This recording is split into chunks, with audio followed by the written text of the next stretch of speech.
Title: The Eternal Hide and Seek. Dust danced in the sunbeams filtering through the boarded-up windows of the old mansion. A sepulchral silence, broken only by the frantic beat of my own heart, enveloped me like a shroud. There were 6 of us, children eager to start the game, unaware of the darkness lurking behind the peeling walls and the furniture draped in white sheets. The Blackwood house, they said, was cursed. Stories of tragedies, of whispers in the night, and shadows that moved without explanation circulated among the townspeople. But for us, with the reckless audacity of childhood, it was the perfect setting for a game of hide and seek. Lucas, the youngest of the group, was chosen to count. He pressed his face against the wall covered in faded wallpaper and began to recite the numbers aloud, while the rest of us ran to hide. I chose the attic. The stairs creaked under my feet, each step echoing in the silence like thunder. When I reached the top, the air was thick and cold, permeated with the smell of dust and oblivion. The only light came from a small round window, dimly illuminating a space filled with antique objects, dusty trunks, broken mirrors, and portraits with unsettling gazes. I hid behind a huge trunk, holding my breath so as not to give away my position. I heard Lucas's footsteps below, getting closer and closer, slower and slower. Tension gripped me, a chill running down my spine. Suddenly, silence reigned again. Too much silence. I couldn't hear Lucas, or the others. Only the whisper of the wind through the cracks in the window and the insistent beat of my heart. "Lucas?" I whispered, but my voice was lost in the immensity of the attic. Minutes passed, which felt like hours. Darkness began to take over the place, turning shadows into menacing shapes. Curiosity and unease forced me to leave my hiding place. I went down the stairs cautiously, calling for Lucas and the others. I got no response. The house was empty, a labyrinth of dark hallways and silent rooms. I mustered enough courage to explore every corner, every closet, every dusty room. I found the others, one by one, hidden in the most unexpected places. But Lucas was nowhere to be found. Panic began to grow. We searched for hours, checking every corner of the mansion, shouting his name until we were out of breath. But Lucas had vanished, as if the house had swallowed him whole. As night fell, the police arrived at the Blackwood mansion.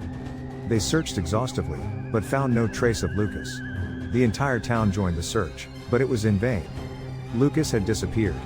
Days turned into weeks, weeks into months. The hope of finding him alive slowly faded. The Blackwood mansion was boarded up and abandoned, turned into a monument to tragedy and mystery. But for me, the game of hide and seek was not over. Every night, in my dreams, I heard a weak and distant voice, calling me from the darkness.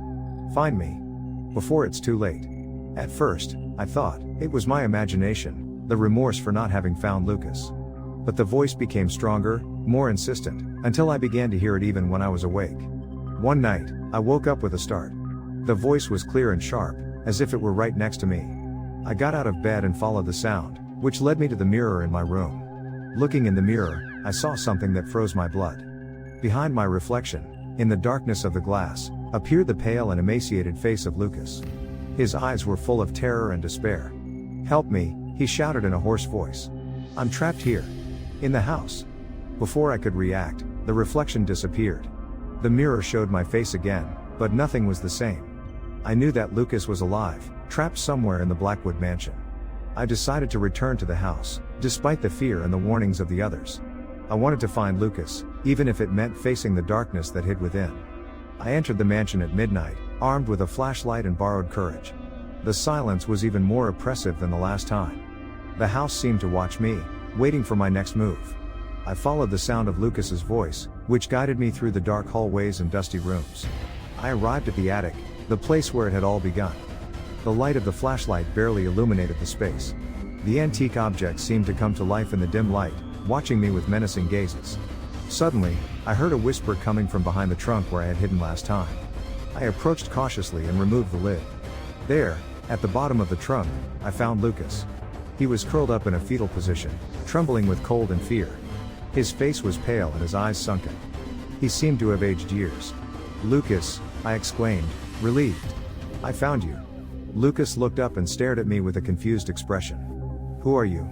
he asked in a weak voice. "Where am I?" I realized that Lucas didn't recognize me. He had lost his memory, trapped in a loop of terror and darkness. I pulled him out of the trunk and took him out of the mansion. I handed him over to his parents, who received him with tears of joy. But I knew that the game wasn't really over.